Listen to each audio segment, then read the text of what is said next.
हर हर महादेव दोस्तों, हमारे channel all is well हमेशा में आप सबका एक बार फिर से हार्दिक स्वागत है। दोस्तों, आज मैं इस वीडियो में आप सभी को पीपल देव की कहानी सुनाऊंगी, तो आप सब इस कहानी को अंत तक जरूर सुने। किसी गांव में एक ब्राह्मण और ब्राह्मणी रहते थे। ब्राह्मण देव का एक नियम था, हर रोज पीपल की पूजा किया करते थे और ब्राह्मण देव तब तक खाना नहीं खाते थे जब तक वे पीपल की पूजा नहीं कर लेते। चाहे कितना भी समय बीत जाए, खाना वो पूजा पाठ करने के बाद ही खाते थे और बहुत ही श्रद्धा भाव से ब्राह्मण देव पीपल की पूजा किया करते थे। और जब भी ब्राह्मण देव पीपल की पूजा किया करते थे, उन्हें पीपल में से एक आवाज़ सुनाई देती थी, मैं देव तू मांग, मैं देव तू मांग। और यह आवाज़ सुनकर ब्राह्मण देव घबरा जाते और सोचते यह आवाज़ कहाँ से आ रही है। और फिर ब्राह्मण देव पूजा करके अपने घर जाते और दिन रात इसी सोच में रहते और ऐसे ही समय बीतता गया। और फिर एक दिन ब्राह्मणी ने ब्राह्मण देव से पूछा कि आप इतने दुखी क्यों रहते हैं और आप बहुत कमज़ोर भी होते जा रहे हो, क्या बात है?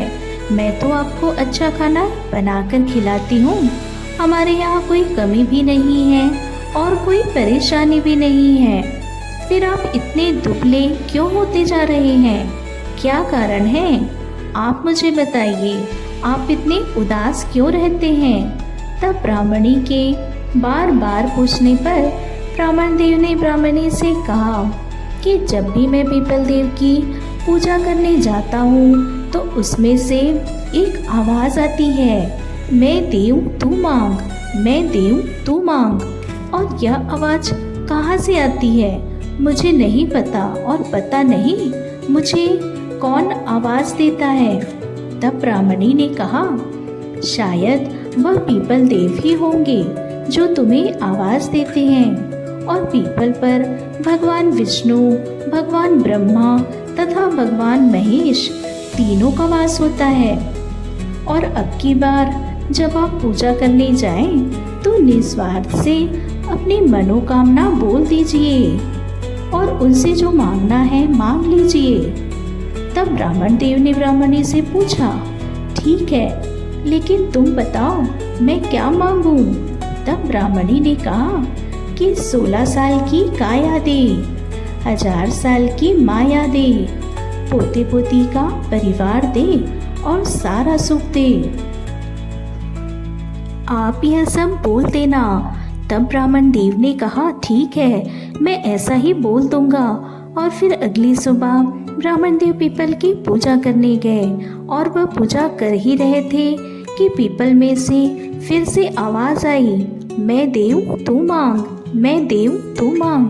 तब ब्राह्मण देव ने कहा, 16 साल की काया दे, 1000 साल की माया दे, पोता पोती का परिवार दे और सारा सुख दे।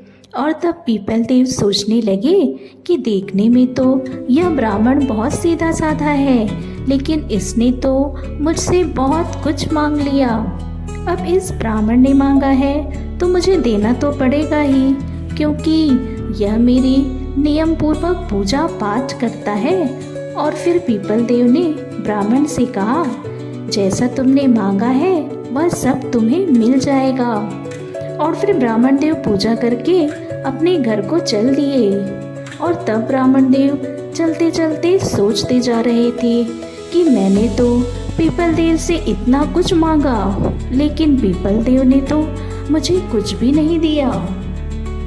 और वह ब्राह्मण देव सोचते सोचते अपने घर से भी आगे निकल गए। तब ब्राह्मणी ने उन्हें पीछे से आवाज़ दी, आप कहाँ जा रहे हो? आप अपने घर को भूल गए हैं क्या? और तब ब्राह्मण देव पीछे मुड़कर देखे और सोचे कि यहाँ तो हमारा झोपड़ा था और अब यह महल कैसे बन गया। तब ब्राह्मणी ने कहा, मैंने आपसे कहा था कि पीपल देवता में सभी देवी देवताओं का वास होता है और उनसे कुछ मांग लो, और आज आपने मांगा और देखो उन्होंने हमें सब कुछ दे दिया। तब ब्राह्मण देव बोले, नहीं, पीपल देव ने तो मुझे कुछ भी नहीं दिया, मैं तो खाली हाथ ही आया हूँ। तब ब्राह्मणी बोली, नहीं, पीपल देव ने हमें सब कुछ दिया है, आप अंदर आकर तो देखो। और तब ब्राह्मण देव अंदर गए और देखा कि वहाँ उनके पोता पोती खेल रहे थे और उनका घर धन दौलत से भरा हुआ था। तब ब्राह्मण देव ने पीपल देव को प्रणाम किया और उनसे क्षमा मांगी। और ब्राह्मण देव ने कहा, भगवान जी, मैंने जो भी मांगा आपने तो उससे भी ज़्यादा दे दिया। और फिर ब्राह्मण देव ने अपने पूरे गांव में ढिंढोरा पिटवा दिया कि हर ज्येष्ठ मास में पीपल की पूजा अवश्य करें। वैसे तो हर माह में पूजा कर सकते हैं, लेकिन ज्येष्ठ मास में पीपल की पूजा का विशेष महत्व है। और इसके बाद ब्राह्मण और ब्राह्मणी अपने परिवार के साथ सुखपूर्वक रहने लगे। और ब्राह्मण देव नियम पूर्वक पीपल देव की पूजा करते रहे।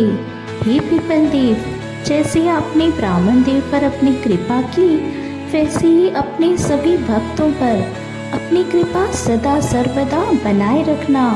जय हो पीपल देव की।